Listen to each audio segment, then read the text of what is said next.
ഈ അരവിന്ദ് സാർ പറഞ്ഞ ശരിയാ, ഇവള് സാധാരണ പെണ്ണൊന്നും അല്ല. അരവിന്ദ് സാറ് ഇവളെ ആക്സിഡന്റ് മരിച്ചതുപോലെ കാണിക്കാനല്ലേ പറഞ്ഞത്?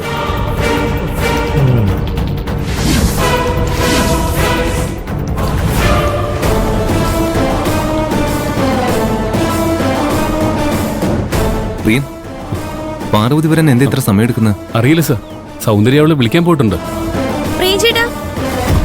എന്താ പാറുവിനെ എവിടെയെങ്കിലും കാണാനില്ല.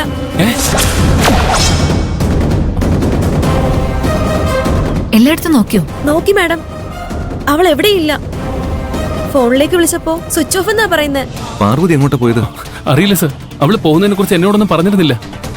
ഇതിലെന്തോ പ്രശ്നമുണ്ട് പ്രിയൻ, ഇതിലെന്തോ പ്രശ്നമുണ്ട്. പാർവതി എത്രയും പെട്ടെന്ന് കണ്ടുപിടിക്കണം. നമുക്ക് ഈ പാർക്ക് മുഴുവൻ ഒന്നുകൂടി നോക്കാം. നീ മീരയും ജനിയും വിളിച്ച് പാറു തിരിച്ച് ഹോസ്റ്റലിലേക്ക് വന്നു എന്ന് ചോദിക്കും. അവൾക്ക് നല്ല ക്ഷീണം ഉണ്ടായിരുന്നു, ചിലപ്പോ തിരിച്ചു പോയി കാണും. അവൾ ആരോടും പറയാതെ പോവോ? എന്തായാലും നീ ഒന്ന് വിളിച്ചു നോക്ക്. എന്തു പറ്റി സാറേ? കരുണാകരൻ, പാർവതി മിസ്സിംഗ് ആണ്. മിസ്സിംഗോ? എല്ലാവരും ഓരോരോ സ്ഥലങ്ങളിൽ പോയി തെരഞ്ഞു നോക്ക്. പാർവതിയെ പറ്റി എന്തെങ്കിലും വിവരം കിട്ടിയാ എന്നെ വിളിച്ച് പറഞ്ഞാൽ മതി. ശരി സാറേ.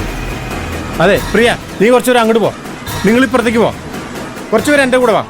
വാ പ്രിയ, അവിടെ നോക്കാം.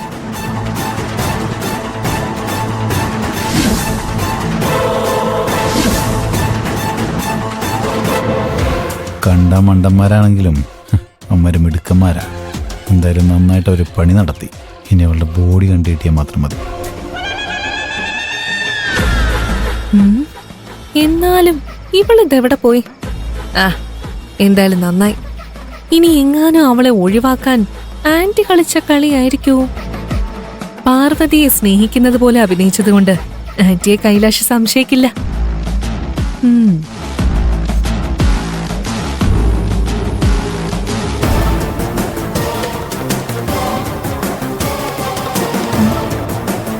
ആന്റി എന്താ ഇങ്ങനെ നോക്കുന്നത്? നീയാണോ ഇതിന് പിന്നിൽ? എന്തിനു പിന്നില്? ഒന്നും അറിയാത്തതുപോലെ അഭിനയിക്കല്ലേ. ഞാൻ എന്താ ഉദ്ദേശിച്ചെന്ന് നിനക്ക് വ്യക്തമായിട്ടറിയാം. പാർവതി, നീ എന്താ ചെയ്തേ? ഞാൻ എന്ത് ചെയ്തെന്ന? ഞാൻ ഇത്രയും നേരം വിചാരിച്ചത് ആന്റിയാണ് പാർവതിയെ ഒഴിവാക്കിയതെന്ന. ഞാൻ അത്ര ബുദ്ധിയില്ലാത്തവളാണെന്നാണ് നീ കരുതിയത്. ഇപ്പൊ പാർവതിക്ക് എന്ത് സംഭവിച്ചാലും കൈലാഷ് എന്നെ സംശയിക്കൂ. ഞാൻ അങ്ങനെ ഒരു റിസ്ക് എടുക്കൂ? നമ്മളല്ലെങ്കിൽ പിന്നെ ആരാ? ആരാണെങ്കിലും അവരെന്റെ പ്ലാൻ എല്ലാം തകർത്തു. ഇനിയെങ്കിലും ഒന്ന് പറ, എന്തായിരുന്നു ആന്റിയുടെ പ്ലാൻ? മമ്മി,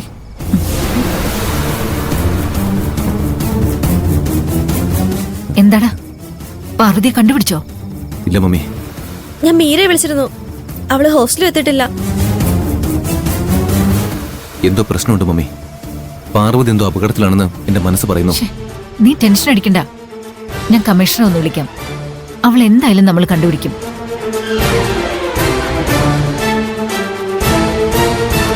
സർ, ഒരു മിനിറ്റ് ഒന്ന് വരുമോ?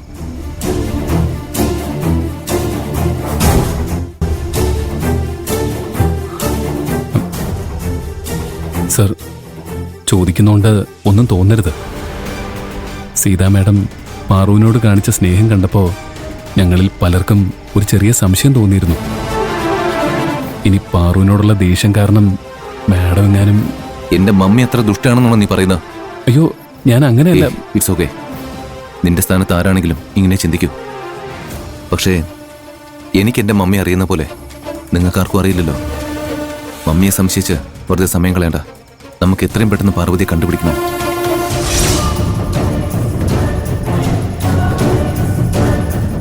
കമ്മീഷണറെ വിളിച്ച് ഞാൻ കാര്യങ്ങൾ പറഞ്ഞിട്ടുണ്ട്. അദ്ദേഹം വേണ്ടതുപോലെ കൈകാര്യം ചെയ്യാന്ന് പറഞ്ഞിട്ടുണ്ട്.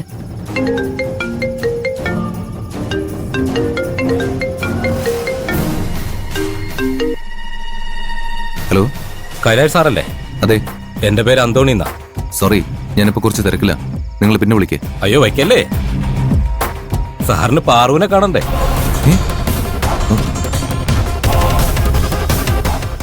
ആരോ പാർവതി കിഡ്നാപ്പ് ചെയ്തെന്നാ തോന്നുന്നത്. ലൗഡ് സ്പീക്കറിലിട.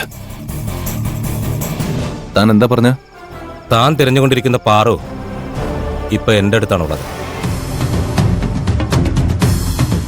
ഇവന്മാരെന്തി ചെയ്യുന്നത്? നിങ്ങൾ ആരാ? പാർവതി എന്തിനാ തട്ടിക്കൊണ്ടുപോയത്? കാശിന് വേണ്ടി. അല്ലാതെന്തിനാ? ഞങ്ങൾക്ക് ഈ കൊച്ചിനോട് വിരോധമൊന്നുമില്ല. ഞങ്ങൾ ചോദിക്കുന്ന കാശ് കൃത്യമായി തരികയാണെങ്കിൽ ഞങ്ങൾ ഈ കൊച്ചിനെ വെറുതെ വിടും. അവള് ഞങ്ങളുടെ കമ്പനിയിലെ വെറും ഒരു സ്റ്റാഫാ. കൈലാഷിന് കാശ് തരാൻ ഒരു ഉദ്ദേശവും ഇല്ല. ആരാ സാറേ ഈ കോമഡി പറയുന്നത്? ഈ കൊച്ചിനെ സാറിന് എത്രമാത്രം ഇഷ്ടമാണെന്ന് ഞങ്ങൾക്കറിയാം. പാർവതി നിങ്ങളുടെ അടുത്തുണ്ടെന്ന് ഞങ്ങൾ എങ്ങനെ വിശ്വസിക്കും?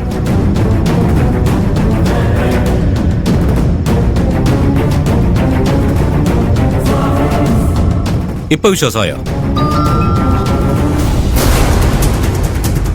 പാർവതി പാർവതി നല്ല മയക്കത്തിലാ. സാറ് പിടിച്ചാ കേക്കില്ല. ഞങ്ങൾ എത്ര കാശ് ചോദിച്ചാലും സാർ തരും. പക്ഷെ ഞങ്ങൾക്കേ ആർത്തിയൊന്നുമില്ല സാറേ. ഞങ്ങൾക്ക് 1 കോടി രൂപ മതി.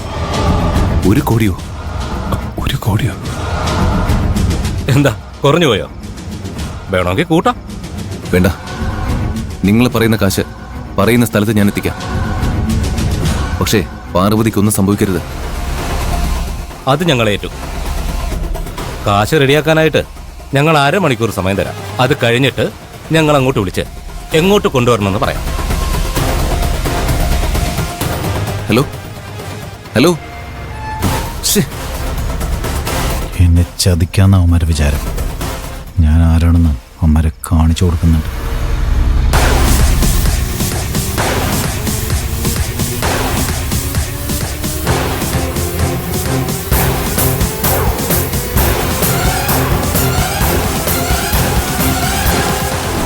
ഒരു കോടിയുടെ മുതലാ ഈ ഇരിക്കുന്നത്. കാശ് കിട്ടിക്കഴിഞ്ഞ് ഇവിടെ കൊല്ലണമെന്ന് ആലോചിക്കുമ്പോ വിഷമം തോന്നുന്നുണ്ട്. എന്ത് ചെയ്യും? ഇവിടെ നമ്മുടെ മുഖം കണ്ടുപോയില്ലേ? അരവിന്ദ് വിളിക്കുന്നു. കട്ട് ചെയ്യ. അവനെ ഫ്രാൻസിസ് കൈകാര്യം ചെയ്തോളൂ.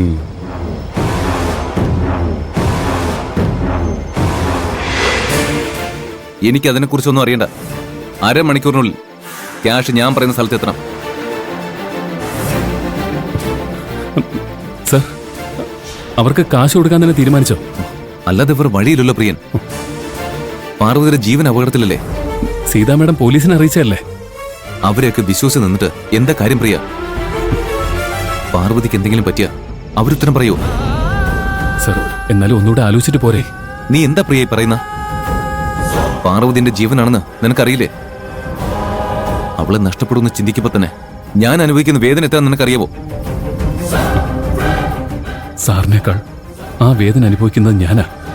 അവൾ എനിക്ക് ആരാണെന്ന് പറയാൻ പറ്റാത്ത അവസ്ഥയാ. കാശ് പോയാലും വീണ്ടും ഉണ്ടാക്കാൻ പറ്റും പ്രിയൻ. പാർവതിയുടെ സുരക്ഷയാണ് എനിക്ക് വലുത്. സാർ കാശ് കൊടുത്ത പാറു സുരക്ഷിതയായി തിരിച്ചെത്തുമെന്ന് സാറിന് എന്താ ഉറപ്പ്? പ്രിയൻ എന്താ ഉദ്ദേശിക്കുന്നത്? അവളെ തട്ടിക്കൊണ്ടുപോയവരുടെ മുഖം അവൾ കണ്ടു കാണാൻ സാധ്യതയുണ്ട്.